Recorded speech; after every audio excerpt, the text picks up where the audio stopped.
There's a Kenyan athlete called Abel Mutai. In the year 2012 December, Abel Mutai went for a marathon competition in Spain. And he won the race. He actually left the person following him with a very long distance. Now something happened.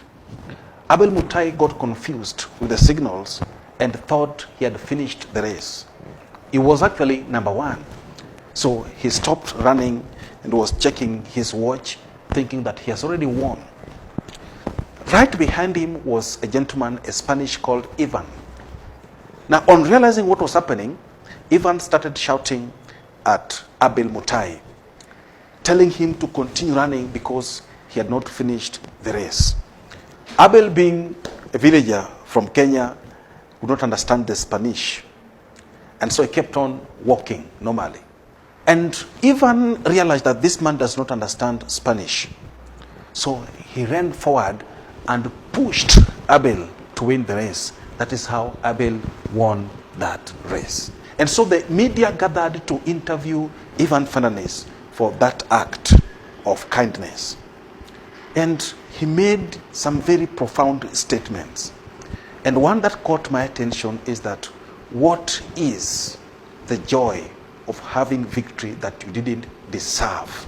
You knew very well that even if I take advantage of this guy, if I take advantage of his confusion and just jump forward and win this race, I don't deserve it. Now, if you check the distance that this gentleman gave me, it was not possible to cover that distance and win the race. So it was obvious that Abel won the race. So I pushed him to get what he deserved. My question is this: how many in our generation will push someone to get what they deserve, knowing that this person deserves this thing? Let him get it. In most cases, people will jump forward to take advantage of people's weaknesses to get what belongs to them. We've heard of cases where someone dies, and the next thing that the brothers do is to collect all that belonged to this man and leave the children and the widow to suffer. They take advantage of the children because they're young, they cannot follow the legal procedure and so on, to grab what belongs to their brothers who is supposed to be owned by the children.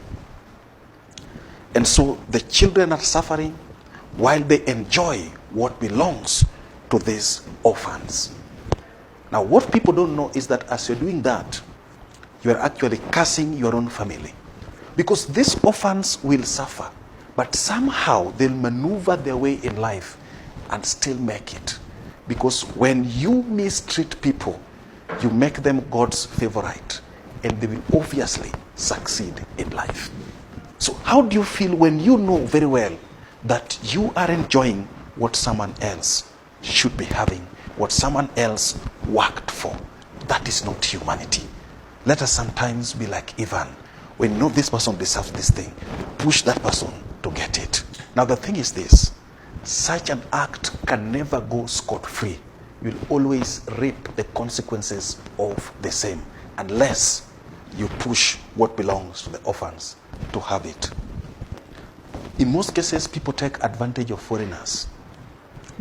They come to do business deal, and since this person knows that this person does not belong to our country, they maneuver their ways and strip this foreigner of what belongs to them, and they remain to enjoy it and ensure that by all means the foreigner is deported, or the foreigner cannot in any way get back what belongs to them. I'm trying to imagine how you feel it when you know very well that you're enjoying someone's blood, someone's sweat, while the person is languishing in depression and frustration somewhere. Let's have the humanity of Ivan Fernandez. Push someone to get what belongs to them. Don't take what does not belong to you. It will haunt your conscience. Thank you.